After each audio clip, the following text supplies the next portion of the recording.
철학적 시읽기의 즐거움. 강신주. 1. 기쁨의 연대. 네그리와 박노해.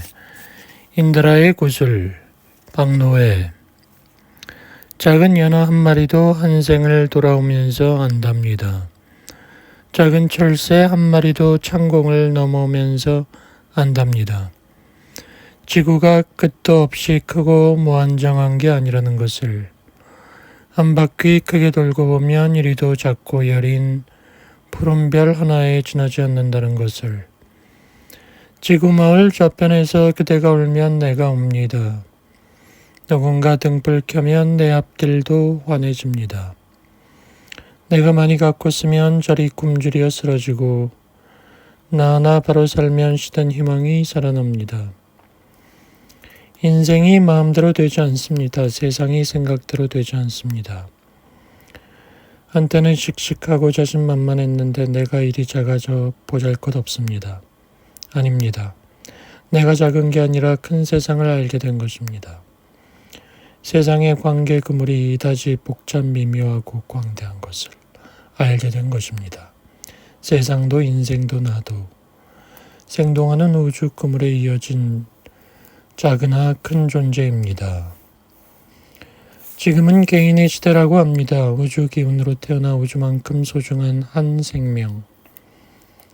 한 인간이 먼저, 내가 먼저입니다. 국가와 민족을 위해서 내 한 몸 바치는 것을 미덕으로 교육받아온 개인 없는 우리에서 자유롭게 독립하여 주체적인 개인들의 연대, 개인이 있는 우리가 되어야 합니다. 그리고 정보화 시대라 합니다. 세계 구석구석을 연결하는 거대한 정보 네트워크가 구슬처럼 빛나는 개개인을 하나로 엮어가고 있습니다. 우리는 모두 인다라의 구슬처럼 지구마을의 큰 울림을 만들어가는 주체입니다. 새벽 찬물로 얼굴 씻고 서툰 불꽃으로 내 마음에 씁니다. 오늘부터 내가 먼저 인사하기, 내가 먼저 달라지기, 내가 먼저 정직하기, 내가 먼저 실행하기, 내가 먼저 벽 허물기, 내가 먼저 돕고 살기, 내가 먼저 손 내밀기, 내가 먼저 연대하기, 무조건 내가 먼저, 속아도 내가 먼저, 말없이 내가 먼저, 끝까지 내가 먼저. 1. 노동해방에서 화음의 세계로. 박기평이란 시인의 이름을 들어본 적이 있는지요? 잘 모를 겁니다. 그렇지만 그의 필명인 박노해라는 이름을 아실 겁니다. 노동의 새벽이란 시집을 통해 억압받는 노동자들의 비참한 삶을 노래했던 시인이죠. 1962년 쿠데타를 일으킨 박정희 정권은 출범에서부터 실패한 정권이었습니다. 대한민국은 민주공화국이라는 헌법 정신을 훼손한 정권이기 때문이죠. 이 때문에 결국 정치적으로 이념적으로 박정희 정권은 취약했습니다. 경제발전을 통해 우리나라를 산업자본주의 사회로 진입시킨 것은 박정희 정권의 불가피한 선택이었습니다. 가난한 민족을 구제한다는 명목으로 쿠데타와 독재 정권을 정당화한 거죠. 박정희 정권과 그를 계승한 전두환 정권이 반복했던 구호, 구국의 결단은 바로 이런 맥락에서 출현한 것입니다. 불행했던 점은 독재 정권의 이러한 구호가 대부분 사람들에게 먹혔다는 거죠. 사람들은 헷갈린 겁니다. 독재 정권을 유지하기 위해서 경제를 살린 것인지, 경제를 살리기 위해서 독재를 한 것인지 말입니다. 어쨌든 1970년에 들어서면서 우리 사회는 급속도로 발달합니다. 하지만 그 이면에는 저임금과 고강도의 노동에 종사하던 노동자들의 피땀이 서려 있습니다. 산업자본이 얻은 이윤의 분배에서 노동자들은 소외되었습니다. 당시 지성인들은 노동자의 삶을 제대로 인식 못했습니다. 그들의 관심은 독재 정권을 타도하고 민주정부를 수립하는 일에 집중되었으니까요. 그러던 것이 1980년대 이르러 대학가를 중심으로 노동자들의 비참함을 직시하려는 움직임이 생겼습니다. 이때가 돼서야 칼막스의 경제학과 철학에 대한 검토가 시작되었죠. 1984년에 출간된 박노해의 시집노동의 새벽은 대학가에서 노동자들의 삶에 관심을 촉발하도록 하는 계기가 되었습니다. 하지만 박노해는 노동 현장의 삶을 노래하는 노동시인 정도에 머물려고 하지 않았습니다. 노동자들의 삶의 비참함을 보았다면, 그리고 그것이 구조적인 문제라면 그가 선택할 수 있는 유일한 방법은 핵혁명이었기 때문입니다. 박노해는 1989년 사회주의 노동자 동맹, 산호맹을 결성합니다. 그는 신동아에서 이렇게 말합니다.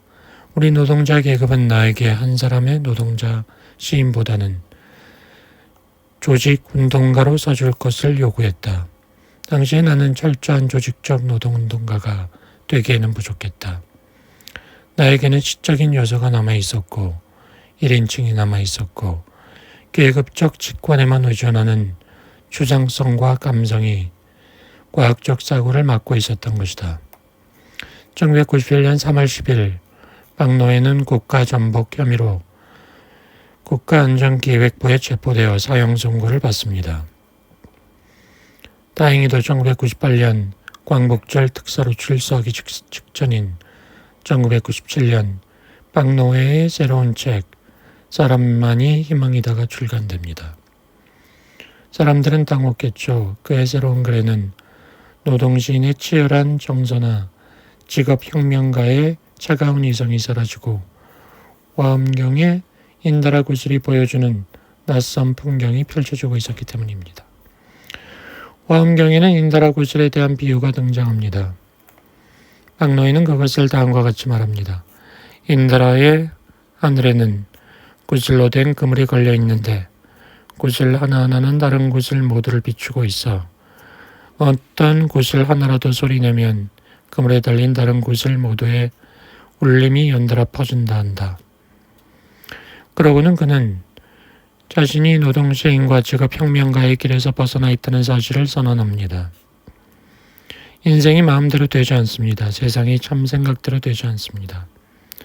한때는 씩씩하고 자만했는데 내가 일이 작아져 보잘것없습니다. 아니, 내가 작은 게 아니라 큰 세상을 알게 된 것입니다. 세상의 관계 그물이 이다지도 복잡 미묘하고 광대한 것을 안 것입니다. 세상도 인생도 나도 생동하는 그물에 이어진 작으나 큰 존재입니다. 우리는 모두 인다라의 구슬처럼 지구 마을에 큰 울림을 만들어가는 주체입니다. 예전에 나온 시집 노동의 새벽을 읽으며 박노해의 필명처럼 노해, 즉 노동 해방을 위해 헌신하던 모든 사람들은 이제 그의 변신을 변절로 여겼습니다. 그렇다면 시인 박노해는 과연 변절한 것일까요? 아니면 새로운 지평으로 비약한 것일까요? 이 진흙 속에서 연꽃이 피어나는 아이러니.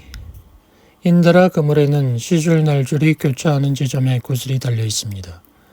그물은 전체 우주이니 당연히 구슬들도 무한히 많겠죠. 저 멀리 있는 구슬을 누군가 들어올렸다 놓으면 소리를 낼 겁니다. 그리고 전체 그물이 출렁이면서 그 소리는 다른 구슬들로 번져가겠죠. 인다라 그물 비유는 예전부터 화엄불교의 태제, 일즉다 다즉일, 개별자는 전체이고 전체는 개별자다라는 논리를 설명하는 데 사용되었던 것입니다. 막시즘에 따르면 자본가와 노동자는 대립하고 갈등합니다.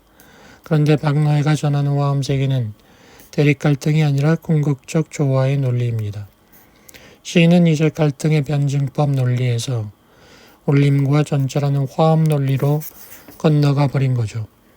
그런데 재밌는 것은 박노해의 변화가 현대 정치 철학의 조리와도 흐름을 같이 한다는 것입니다.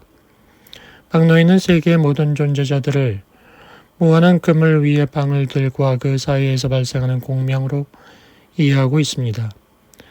들레주의 철학을 정치철학적으로 수용한 안토니오 네그리라면 아마도 이런 방울들 사이의 공명을 다중, 멀티튜드라고 불렀을 겁니다. 고통과 비참에 사로잡힌 방울 하나가 온다면 그것은 나의 가슴을 통째로 흔들 것입니다. 이로부터 방울들 사이에 사랑과 연대에 관한 논의가 가능했던 거죠. 근데 주목할 사실은 세계를 하나의 그물로 만든 것은 다름 아닌 자본주의의 세계화 전략 자체였다는 것입니다. 자신의 수명을 연장하기 위한 자본주의의 불가피한 선택 때문에 세계의 다양한 부류의 사람들이 방울처럼 서로 울림을 가질 수 있다는 것. 이것은 역사의 아이러니입니다. 2. 언어의 뼈, 비트겐슈타인과 기영도. 소리의 뼈, 기영도. 김 교수님이 새로운 학설을 발표했다. 소리에도 뼈가 있다는 것이다. 모두 그 말을 웃어 넘겼다. 몇몇 학자들은 잠시 즐거운 시간을 제공한 김 교수의 유머에 감사했다. 학정의 강력한 경고에도 불구하고 교수님은 1학기 강의를 개설했다. 호기심 많은 학생들이 장난삼아 신청했다. 한 학기 내내 그는 모든 수업 시간마다 침묵하는 무서운 고집을 보였다. 참지 못한 학생들이 소리의 뼈란 무엇일까 각자 일가견을 피력했다. 이구는 그것이 침묵이라 했다. 바꾸는 그것을 숨은 의미라 했다. 또 누군가는 그것의 개념은 중요치 않다고 했다. 모든 고정관념에 대한 비판에 접근하기 위하여 채택된 방법론적 비유라는 것이다. 그의 견해는 너무 난해하여 묵살되었다. 그러나 어쨌든 그 다음 학기부터 우리들의 귀는 모든 소리들을 훨씬 더 잘 듣게 되었다.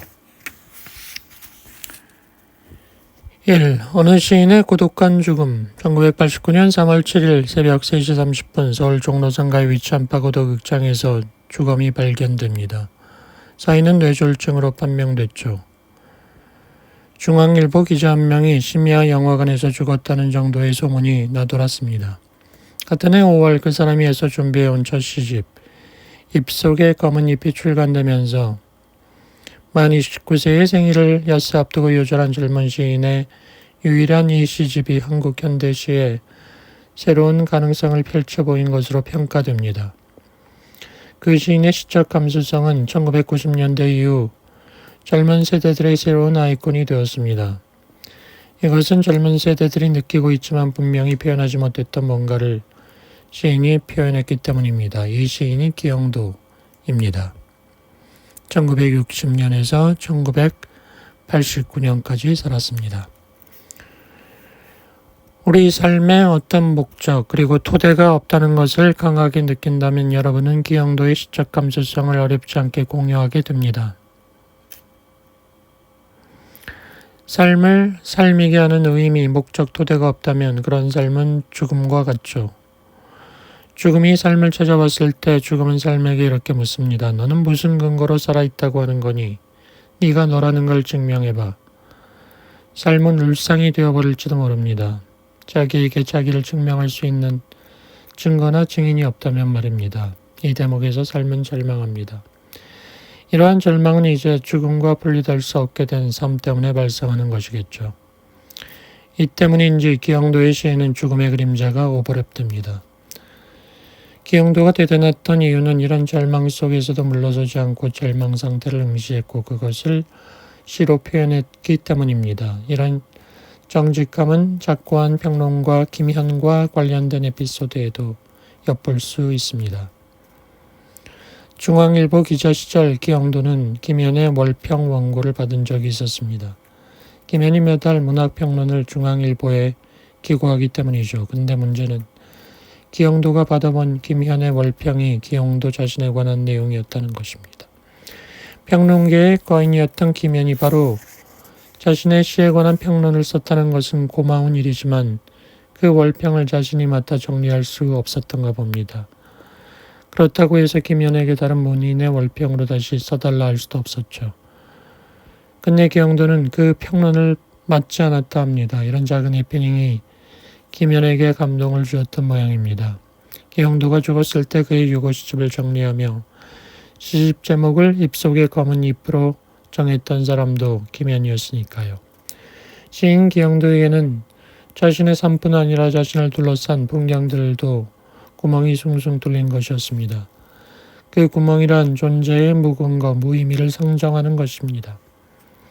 상징하는 것입니다. 이 때문에 그가 본 구멍들은 죽음이 종종 얼굴을 내민 형국입니다. 기영도는 이 구멍을 응시했던 겁니다. 그리고 그 구멍을 종이로 막기 시작했죠. 추운 겨울날 구멍으로 차가운 냉기가 몰려들을 때 뚫린 구멍을 종이로 메우는 것처럼요.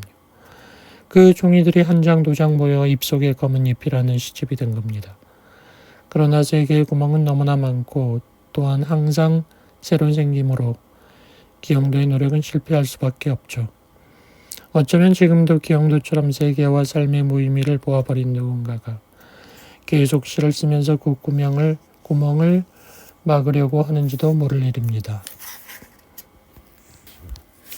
이 언어에 감추어진 다양한 맥락, 기영도의 시집에는 흥미로운 시가 있습니다. 그것은 소리의 뼈라는 유머스러운 시입니다.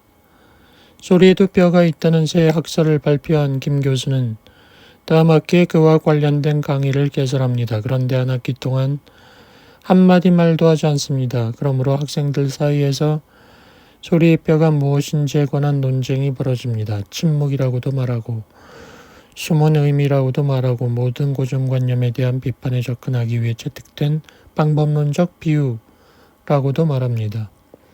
어느 게 옳을까요? 그러나 김 교수는 학기가 끝나는 마지막까지 침묵으로 일관합니다. 여기서 중요한 점은 김 교수 수업에 참여했던 학생들에게 일어난 귀는 모든 소리들을 더 잘 듣게 되었다는 상황이죠. 지금 기영도는 화려한 말들의 풍경을 찍고 소리치는 침묵을 응시하고 있습니다. 그리고 그가 응시하는 침묵의 의미는 소리의 뼈라는 생각에 응축되어 있습니다. 대학처럼 말이 많은 곳도 없습니다. 강의실에서도 카페에서도. 대학 시절에 우리는 평생 할 수 있는 말의 대부분을 토했습니다. 그렇다면 소리의 뼈라는 것은 뭘까요? 여기서 우리는 비트겐슈타인의 통찰에 의존할 필요가 있습니다. 비트겐슈타인은 청년 시절에 논리철학 논구를 쓰며 언어의 의미는 지시에 있다고 생각했습니다. 레퍼런스에 있다고 생각했습니다. 그러나 시간이 지나면서 자신이 내린 결론이 제한적이었다는 것을 알게 됩니다. 물론 어떤 단어나 문장의 의미가 지시에 있는 경우도 있습니다. 그런데 말년에 져서 철학적 탐구에 이르면 이제 비트겐슈타인은 언어의 의미가 그것의 사용에 있다고 합니다. 물론 지시라는 것도 결국 언어의 사용의 한 가지 사례죠. 다시 말해 뭔가를 가리키기 위해서 우리는 언어를 사용할 수도 있다는 것입니다. 언어의 의미가 그 용례에 있다는 비트겐슈타인의 지적을 이해하기 위해서 하나의 설명을 들어보죠. 나는 당신이 뭘 생각하고 있는지 안다. 라고 말하는 것은 옳다. 그리고 나는 내가 무엇을 생각하는지 안다. 라고 말하는 것은 잘못이다. 철학적 탐구. 어렵게 느껴지죠. 아무리 생각해봐도 나는 내가 뭘 생각하는지 안다라는 말을 아무렇지 않게 할 수 있을 것 같은 느낌이 들기 때문입니다. 여기서 중요한 것은 결국 뭐뭐를 안다라는 표현이 어떻게 사용되고 있는지와 관련된 것입니다. 여러분은 어떤 경우에 나는 내가 뭘 생각하는지 안다라는 표현을 사용하나요? 친구 앞에서 혹은 애인 앞에서 이런 표현을 쓴 적이 있나요? 우리는 이런 식의 표현을 사용하지 않습니다. 물론 억지로 사용할 수는 있겠죠. 그럴 경우 이 말을 들은 상대방은 고개를 갸우뚱합니다. 그리고 도대체 무슨 뜻에서 그런 얘기를 하는지 한번 생각하겠죠. 여러분이 우리가 사용하는 말의 용례에 맞지 않게 말을 하면 오해가 생기는 것입니다. 우리는 단지 상대의 은밀한 내면이나 속마음을 떠볼 때 나는 당신이 뭔 생각을 하는지 알아 라고 표현합니다. 재래시장에 가면 대개 욕쟁이 할머니가 운영하는 식당이 하나 있습니다. 야 멍청한 년아 물은 네가 갖다 먹어야지. 여러분들이 이런 표현을 처음 들었다면 기가 막힐 겁니다. 그러나 그곳에서는 그렇게 쓰이고 있는 말입니다. 여기서 멍청한 년은 머리가 나쁜 여자라는 의미로 사용된 게 아닙니다. 오히려 내 손녀같이 귀여운 여자라는 친근한 의미죠. 물론 이 욕쟁이 할머니는 다른 곳에 가면 함부로 그렇게 말하지 않을 겁니다. 이런 언어 사용의 이런 맥락들을 염두에 두면서 비트겐슈타인은 우리들의 머릿속에서 혼자 추측하지 말고 실제로 언어가 어떻게 적용되고 있는지 상황을 배우라고 얘기했던 것입니다. 코트. 어떤 낱말이 어떻게 기능하느냐는 추측할 수 있는 것이 아니다. 우리는 그 낱말의 적용을 주시하고 그로부터 배워야 한다. 그러나 난점은 이러한 배움을 가로막는 선입견을 제거하는 것이다. 그것은 어리석은 선입견이 아니다. 철학적 탐구. 사랑해 라는 표현을 생각해 보죠. 이 표현이 사용되는 상황은 다양합니다. 애인 사이에서 또는 가족 사이에서 사용됩니다. 만약 동성 친구가 이 표현을 사용할 때 우리가 애인 사이에 사용되는 표현이라고만 생각한다면 문제가 또 달라지죠. 사실 애인 사이에서도 사랑한다는 표현은 다채롭게 사용됩니다. 이별을 통보할 때도 이 표현을 사용할 수 있습니다. 그런데 애인 중 한 사람이 이별을 염두에 두면서 이 말을 사용했는데도 상대방이 달리 해석한다면 난감한 거죠. 비트겐슈타인의 주장은 단순합니다. 동일한 언어라도 사용되는 맥락이 다르다는 것. 그래서 한 가지 의미만 고집하면 안 된다는 것입니다. 소리의 뼈가 무엇일까요? 그것은 우리가 언어를 사용할 때 맹목적으로 따르고 있는 다양한 규칙들입니다. 언어를 사용하면서 우리는 무의식적으로 맹목적으로 규칙을 따르고 있지만 그 사실을 의식하지 않고 있습니다. 침묵은 강의실에서 이루어지는 언어 사용의 규칙을 마치 상처를 뚫고 튀어나온 뼈처럼 드러나 보이게 한 것입니다. 이럴 경우에만 학생들은 이제 자신들이 사용해온 언어가 얼마나 맹목적으로 이루어져 왔는지 자각하는 거죠. 동물보다 우월한 인간의 징표로 간주된 언어조차 사실 합리적 근거를 가진 게 아니었던 것입니다. 태어나서부터 그냥 맹목적으로 따랐던 것이죠. 기용드는 삶에 어떤 근거가 없다면 그것은 결국 죽음과 구별될 수 없다는 걸 알았던 시인입니다. 우리의 말도 마찬가지죠. 말의 근거를 찾아 들어가면 거기에는 필연성이 없습니다. 그냥 한국에 태어나 한국어를 쓰고 있을 뿐이고 강의실에 있기 때문에 강의를 듣고 질문하죠. 이 상황에서 우리는 더는 어떤 합리적 근거를 찾지 못합니다. 그럼 기영도가 보았던 삶의 구멍, 그것은 바로 이와 같은 언어의 맹목성과 연결된 거죠. 6. 소비 사회의 유혹, 베냐민과 유하, 오징어, 여는 시, 유하, 눈앞에 저 빛, 저 찬란한 저 빛. 그러나 저건 죽음이다. 의심하라. 모든 광명을. 1. 욕망의 집어등. 바람 부는 날이면 압구정동에 가야 한다라는 시집을 들어보셨죠? 영화 감독으로도 유명한 유화 시인이 1991년 출간한 시집입니다. 당시는 아직도 자본가와 노동자 사이의 계급투쟁과 관련된 이념 논쟁이 지배적이었죠. 자본은 잉여를 생산해야만 성장합니다. 그런데 문제는 발생한 잉여 가치를 놓고 자본가와 노동자가 자신의 의지와 상관없이 적대적이라는 거죠. 이런 때 1980년, 90년대를 살았던 지식인들은 두 가지 선택의 기로에 있었습니다. 자본가 혹은 체제 편에 가담할 것인가 아니면 노동자 편에 설 것인가. 적어도 당시 지성계에는 가난한 자들 편에 서야 한다는 지적 공감대가 있었습니다. 이런 때 유화라는 시인이 등장한 겁니다. 흥미로운 것은 그가 어느 편에 서지 않았고 자본주의가 개인의 내면에 새겨온 무의식적 트라우마를 표현하는 시를 구상했다는 것입니다. 그러다 보니 민중의 자리에 서고자 했던 당시 진보적 진영에서 유화를 좋게 보지 않았습니다. 그의 시는 자본주의 현실의 모순을 직시하지 못할 뿐 아니라 오히려 자본주의가 제공하는 물질적 유혹을 순응하는 것처럼 보이기까지 했죠. 이것은 어찌 보면 타당합니다. 계급적 투쟁에 대한 의지 혹은 시대의 정치적 쟁점을 문제 삼지 않고 오로지 개인의 주관적 내면 세계 혹은 욕망의 세계만을 그리는 것으로 보았으니까요. 하지만 그럼에도 유아는 중요한 시인입니다. 시인은 이념의 시대 이면에 작동하는 것, 즉 자본주의의 치명적 유혹과 거기에 반응하는 인간의 욕망을 직감했고 그것을 노래했죠. 당시 지식인들은 도시의 빈민들이나 공장의 노동자들을 위해서 투쟁해야 한다고 생각했고 또 적잖이 그렇게 하기도 했습니다. 하지만 투쟁이 잠시 멈췄을 때 그들은 어디서 휴식을 취했을까요? 그들은 보통 사람과 마찬가지로 영화를 보려 했고 쇼핑도 했고 커피숍에 들렸습니다.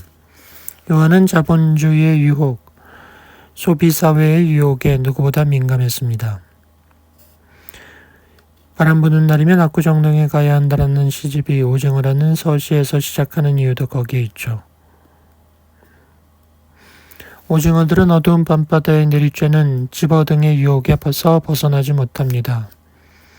죽는다는 걸 알면서도 미끼를 무는 거죠. 압구정동, 그러니까 강남의 네온사인은 바로 우리들 자신을 유혹하는 집어등을 상징합니다. 시인의 직감과 판단이 타당하다면 압구정동으로 상징되는 자본주의적 소비문화는 극복되어야 합니다. 그런데 이보다 앞서 우리가 숙고해야 될 것은 자본주의가 던진 유혹에 걸려드는 우리의 욕망에 관한 문제죠. 누군가 우리를 유혹하는 사람이 있다면 그는 먼저 우리가 무엇에 유혹되는지를 알아야 합니다. 우리가 칭찬에 약한지 돈에 약한지를 알아야죠. 이 점에서 자본주의 체제는 우리 자신보다 우리의 욕망을 더 잘 알고 있습니다. 결국 우리는 자본주의의 치명적 메커니즘뿐 아니라 동시에 그 체제에 걸려드는 우리의 욕망 메커니즘도 이해해야 합니다. 이것은 시인의 한계를 넘는 작업이지만 우리 세기보다 한 세대 앞서 자본주의와 욕망 사이의 관계를 파악하려고 했던 철학자가 있습니다. 그는 바로 1940년 나치를 피해 스페인으로 도피하던 중 국경 폐쇄로 인해 절망하고 자살로 생을 마감한 발터 베냐민 1892에서 1940이란 인물입니다.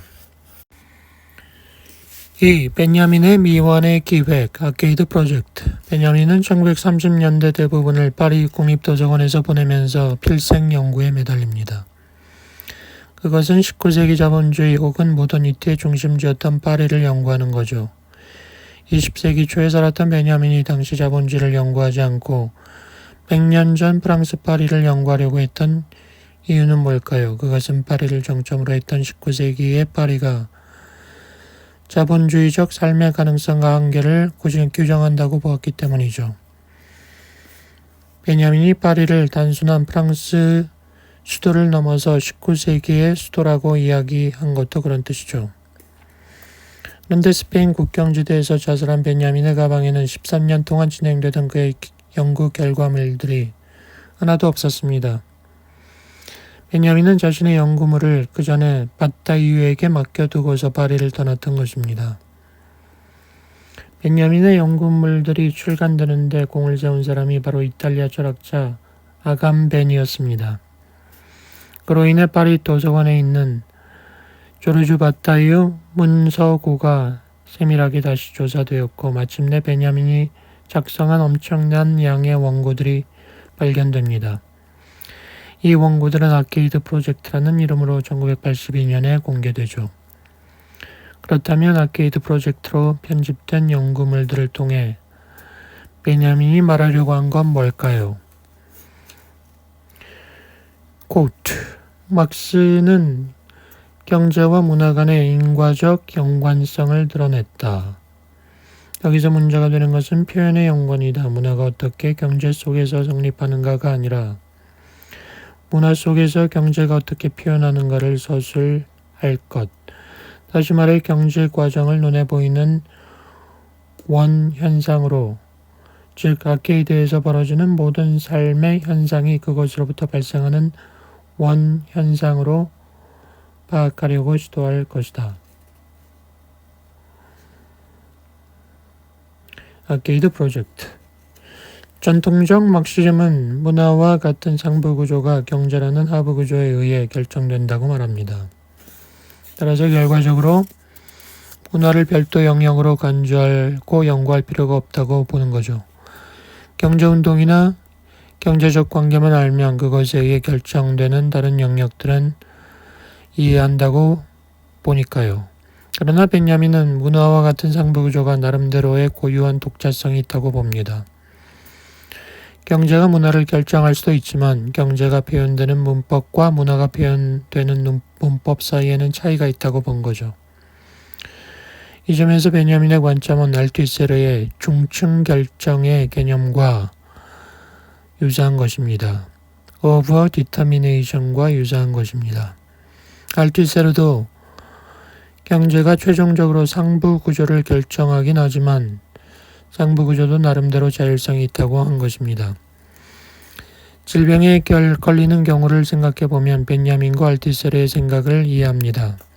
인간에겐 마음이 상부 구조라면 육체가 하부 구조입니다.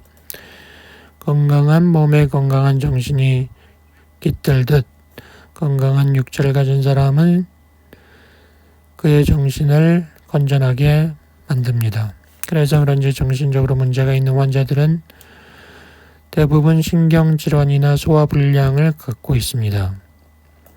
하지만 정신이 오히려 육체에 강한 영향을 미친다는 것을 반대의 사례로 이해할 수 있습니다. 어떤 사람이 정신적 불안정 상태에 빠질 때, 예를 들어 실연, 이별, 성폭행을 당할 때 그 사람의 육체적 건강은 쉽게 악화될 것입니다. 실연에 빠진 사람이나 시험에 떨어진 사람은 소화기관에 문제가 없는데도 식사를 못합니다. 이렇듯 상부 구조의 자율성을 파악했기 때문에 베냐민은 당연히 문화와 관련된 인간의 욕망 구조를 해명하려 했습니다. 그 노력의 결과가 아케이드 프로젝트죠. 그런데 불행히도 아케이드 프로젝트는 완성품이 아닙니다. 이 책은 19세기 파리에서 실제로 일어났던 일들을 집대성한 것입니다. 아케이드, 패션, 만국 박람회, 산책, 권태, 매춘, 도박 등 여러 가지가 있죠. 그러나 기록된 내용들을 보면 베냐민 본인의 글이 많지 않습니다. 다른 저서에서 인용한 문장들, 가십기사 등이 대부분을 차지하죠. 하지만 중간중간에 베냐민은 인용된 문장들 사이에 자신의 논평을 넣어두었습니다. 이런 논평들을 통해 우리는 베냐민이 숨겨둔 행간의 의미를 파악해야 합니다. 여기서는 아케이드 프로젝트 중에서 백화점과 관련된 자료들 가운데 일부를 볼 생각입니다. 3. 백화점, 종교적 도취에 받쳐진 사원. 벤야민이 아케이드에 주목했던 이유는 아케이드가 옛날 유아가 보았던 압구정동 현대백화점과 같은 모든 백화점들의 원형이 될 것이라 보았기 때문입니다. 당시 19세기 파리 아케이드를 통해서 베냐민은 백화점이란 제도가 어떻게 발생했으며 그 숨겨진 논리가 뭔지를 보여주고 싶었던 것입니다. 아케이드란 가운데에 긴 보도가 있고 양쪽에 상점들이 줄지어 있으며 그 상점들 위로는 밝은 채광을 위해 유리아치로 덮은 그런 건축 양식을 말합니다. 당시 파리 상점들은 사람들의 눈을 현혹시킬 정도로 화려한 장식들이 유명했습니다. 이것은 물론 상품의 교환 가치를 높이려는 미적 전략이죠. 특히 남자 종업원의 채용이 증가했습니다. 이것은 당시 파리의 소비를 부르주아 여성들이 주도했다는 걸 반영하는 것입니다.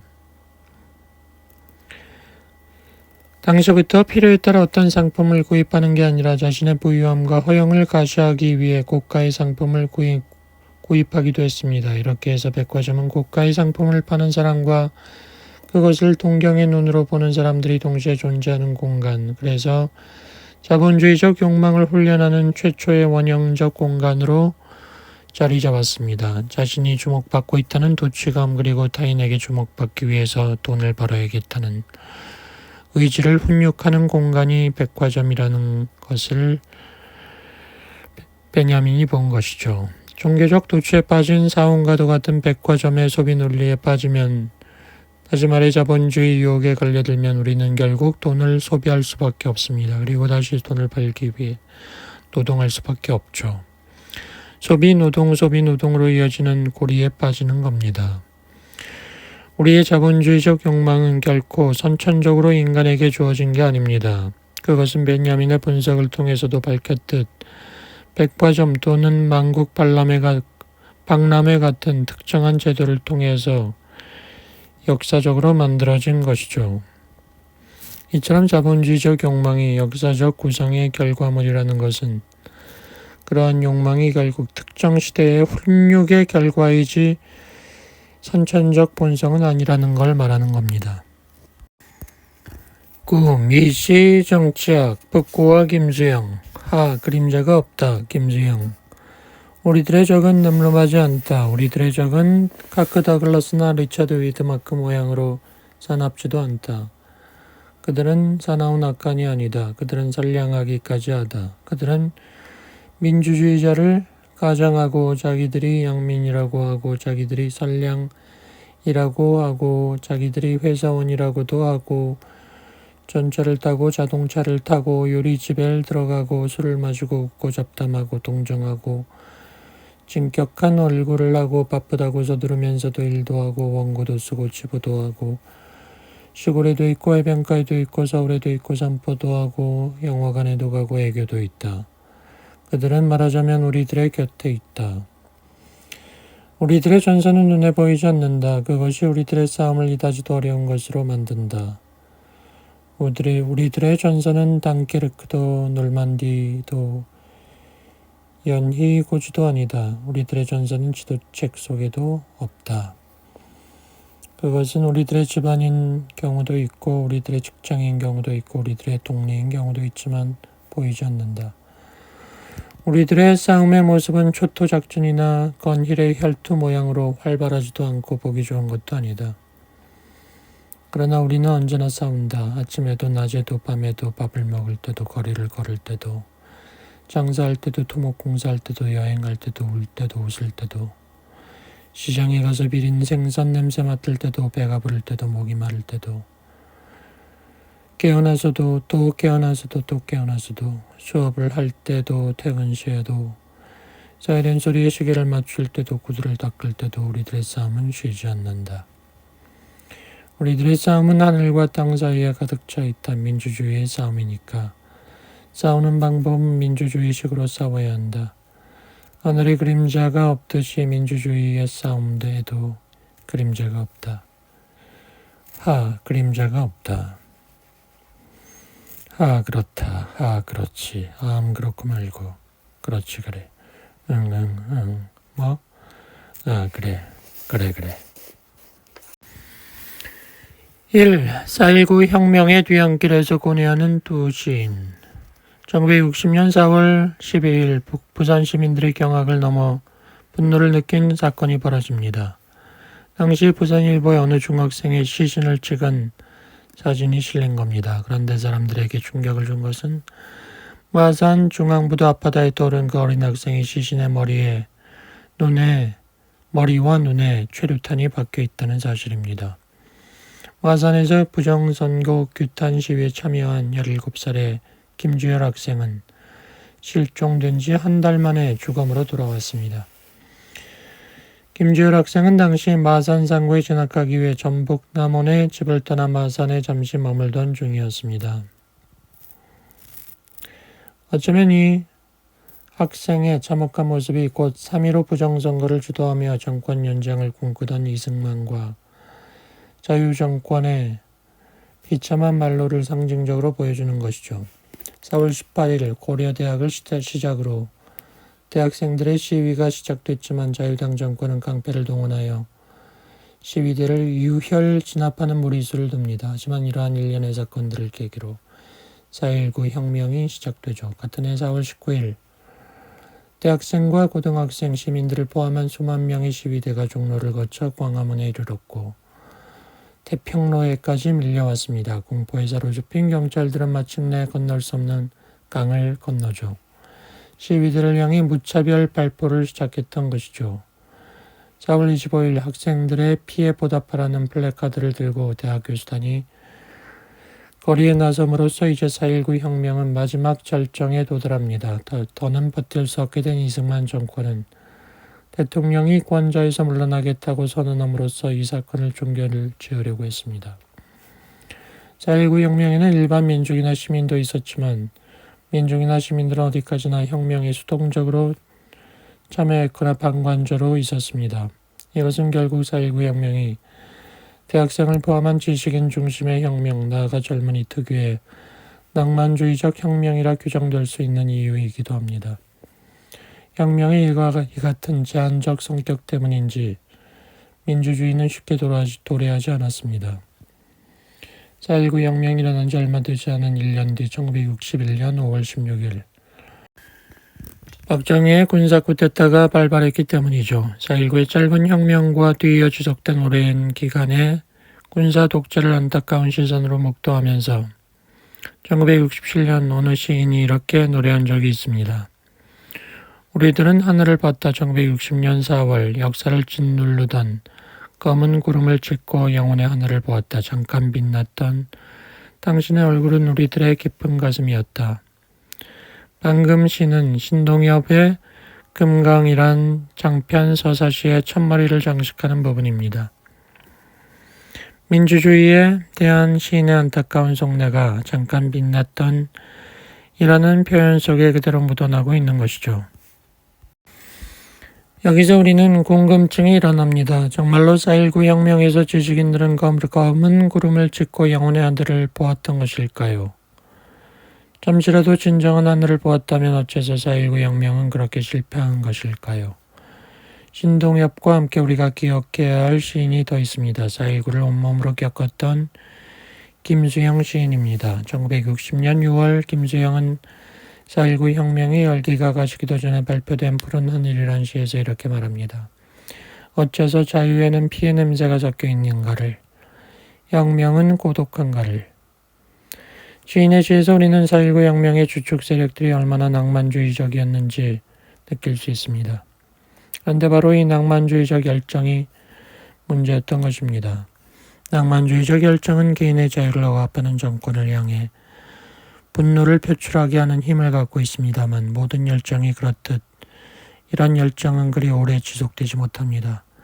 독재자를 열정으로 끌어내릴 수 있었다면 4.19 혁명의 주도 세력들은 독재자가 다시 재등장할 수도 있는 주권의 장소 자체를 냉정한 이성으로 판단해 폐기해 나갔어야 했습니다. 그러나 결국 그들은 직접 민주주의를 실현할 수 있는 기회를 놓쳤기 때문에 당시 비어있던 주권의 자리에 박정희의 세력이 들어설 수 있는 여지를 준 거죠.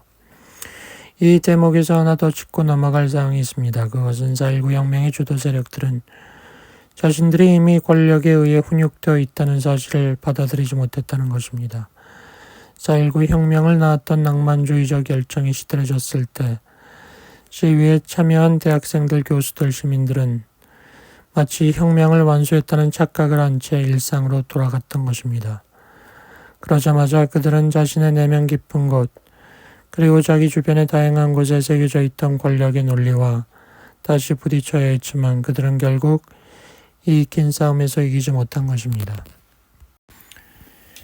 이 민주주의의 적은 우리 안에 있다. 모든 사람들이 누구도 지배하려고 하지 않고 본인 역시 누구의 지배도 받지 않으려고 할 때 비로소 민주주의가 가능해집니다. 그렇기 때문에 사실 참다운 민주주의에서는 개인이 자신이 가진 권력을 누구에게 양도하거나 누구로부터 받을 수도 없는 것입니다.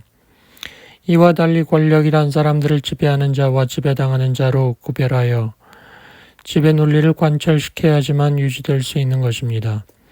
사람들이 지배와 피지배의 구별을 넘어 더불어 함께 시위에 참여하는 것을 목도할 때마다 기존의 권력이 그렇게 불안해하는 것은 이 같은 이분법을 사람들이 와해시키고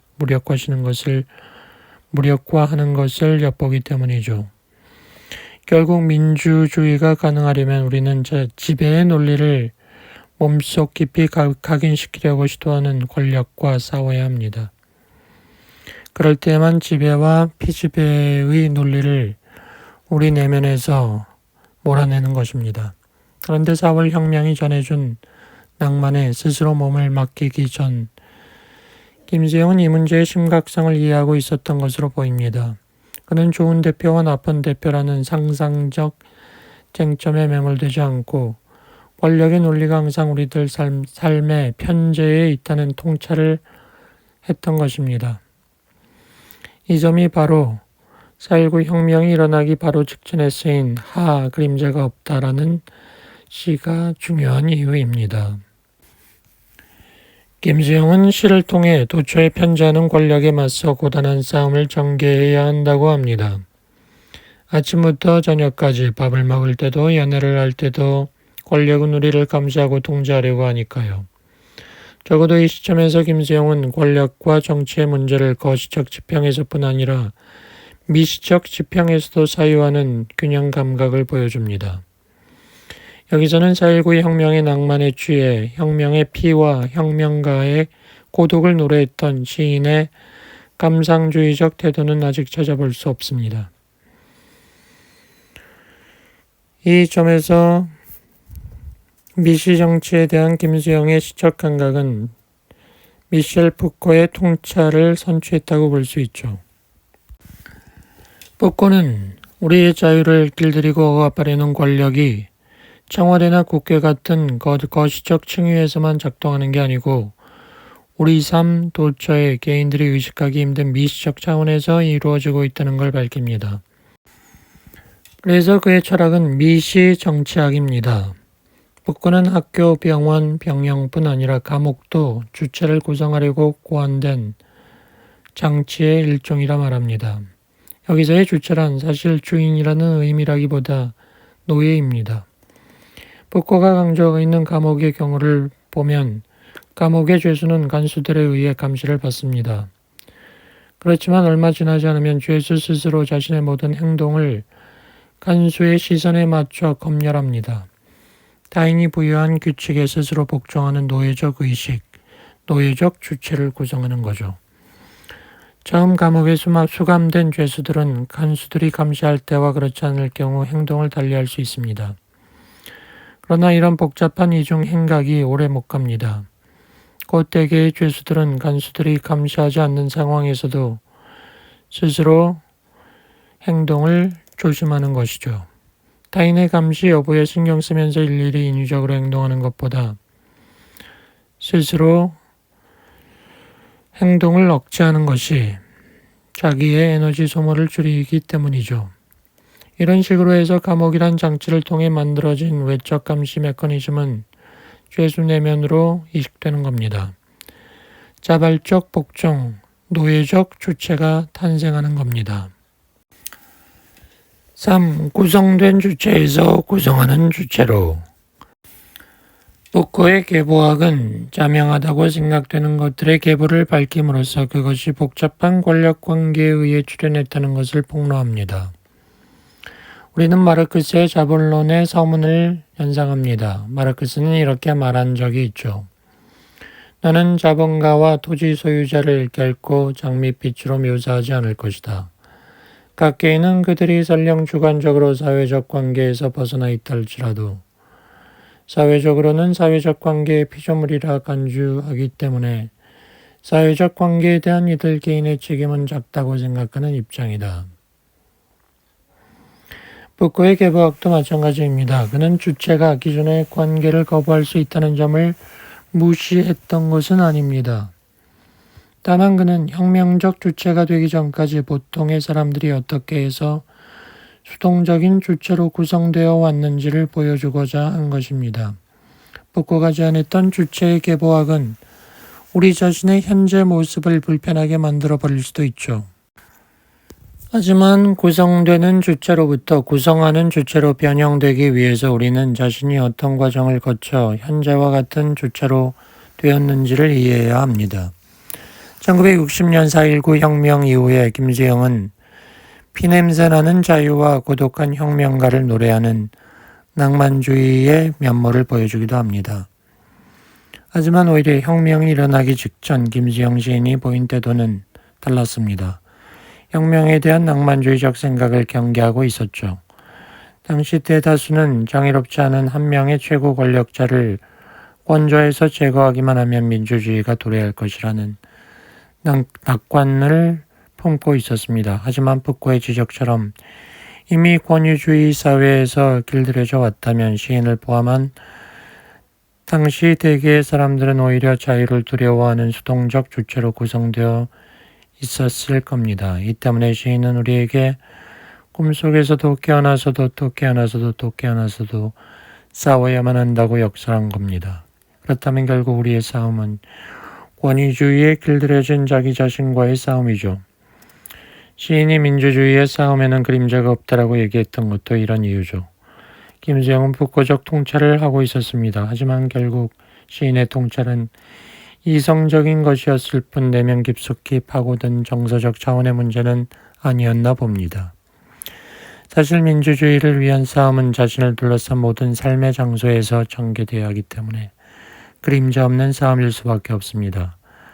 그러나 이 같은 결론에 이른 뒤 시인은 그렇다, 그렇지 라고 탄식을 뱉습니다. 이런 주저하는 듯한 긍정만으로는 자신의 통찰을 마지막까지 끌고 나가기 어렵겠죠. 이런 망설임 속에서 우리는 4.19 혁명이 성공하자마자 낭만주의적 열정에 사로잡히고 마는 아쉬움을 예감합니다.